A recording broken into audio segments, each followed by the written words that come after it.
Welcome back, everybody. We're going to be covering the last episode of season one for Samurai Jack, and this one has to rank in maybe my top three, maybe top five. It's a rough list. So, but let me get into why. There's five reasons why this is in my top five, and also good reason why when I was a kid I kind of just brushed this off as just another Samurai Jack episode. It was fun as a kid, but I didn't really understand how great it was until I watched it now as an adult. Now, so let me jump into it real quick. So number one, right off the bat, it's the display of how the kids acted in that futuristic setting with Aku's dark and dour world. It showed that kids are still going to just be, well, kind of the snot nosed kids. If I'm going to be honest with you, kids are they're great, they're fun, but they can also be extremely rude, I guess you could say.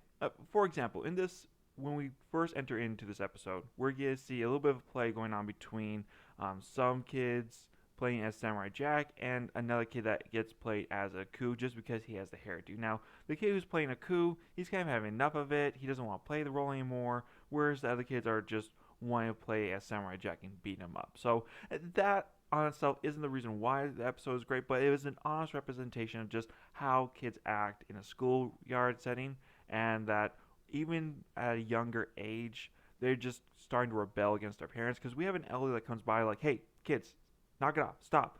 Aku come by and see you. You don't want to insult Aku like the way you're doing," and they just laugh at the old man. Now, that was not a smart move because at this exact same time, Aku is tuned in watching them, and he's deciding whether he should pretty much go over there and blow the kids up or leave them be. And he decides on a little bit of a different arc because he sees that the reason why these kids are acting this way is because they've heard stories of the samurai.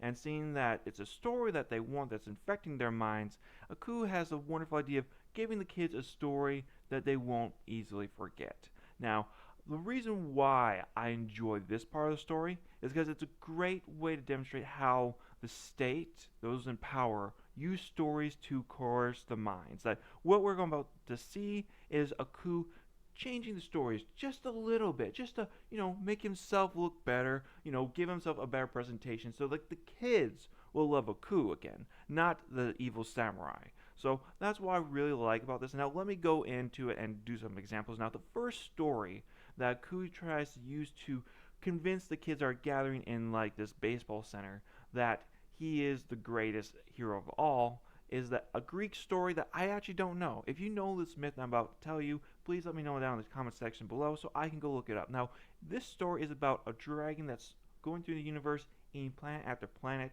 and a Greek hero flies out, meets the dragon, throws a spear, and kills the dragon.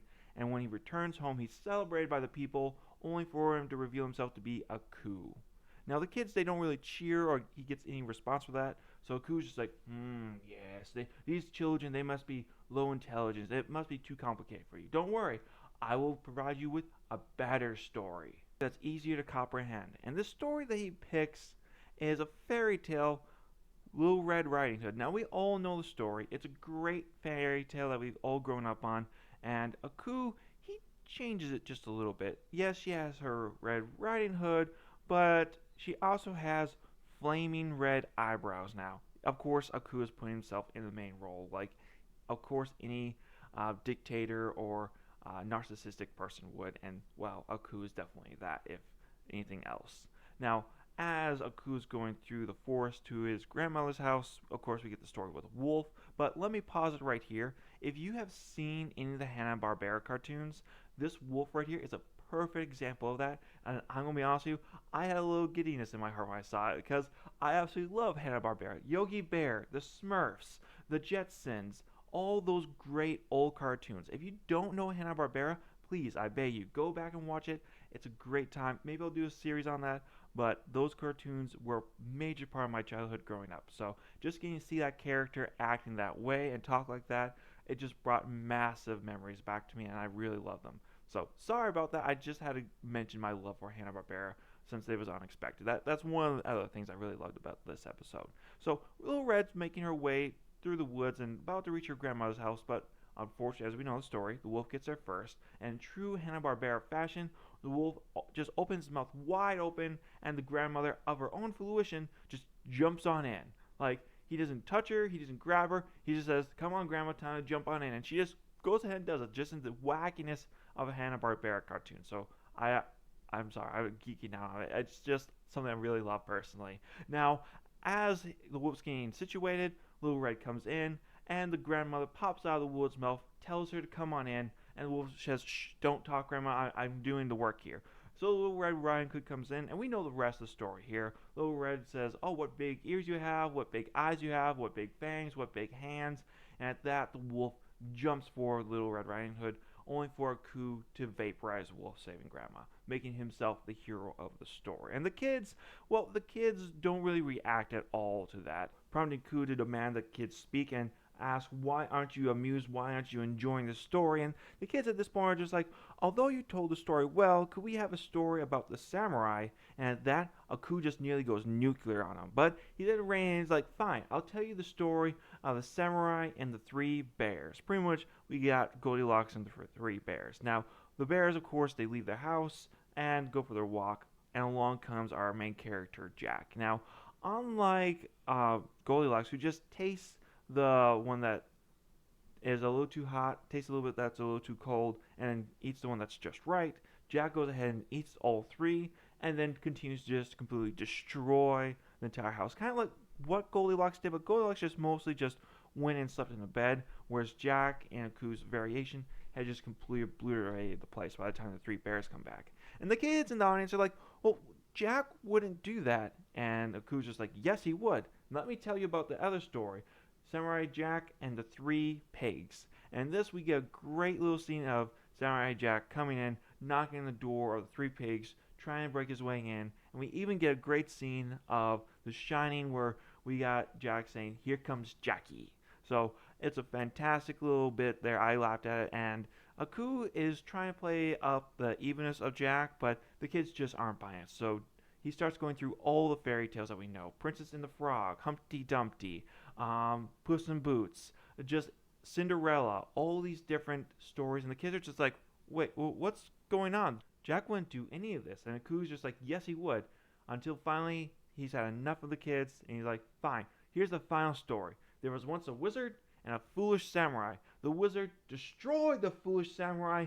The end." And then he leaves the kids be, and the kids are just like, "Well, no, we don't buy this. This is what would actually happen in that story." And then you get to see the great imagination of the kids just come into play. And this is one of my favorite parts of the episode, of how the kids construct this whole scenario where Jack is climbing this giant fortress and eventually getting to the top where he comes face to face with Aku.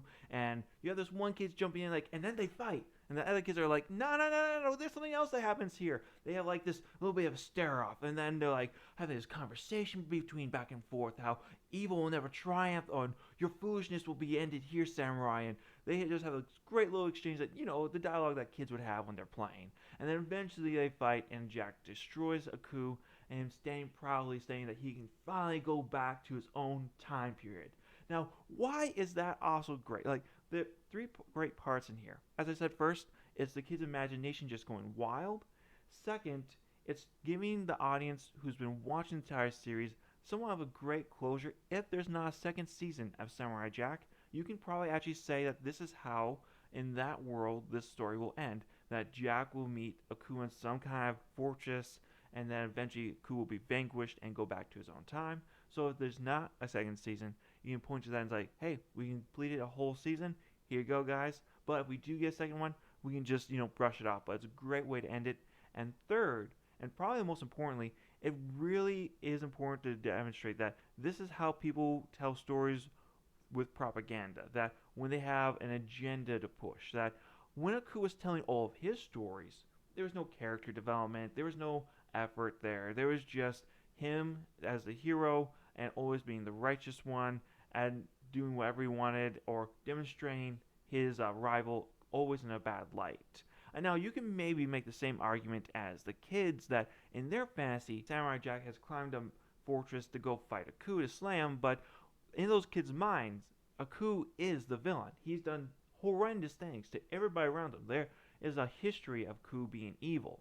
Whereas for Samurai Jack, well, there's no history for that. In all of Aku's stories, it's just listen to my agenda, don't pay attention to anything else, listen and obey, enjoy my propaganda.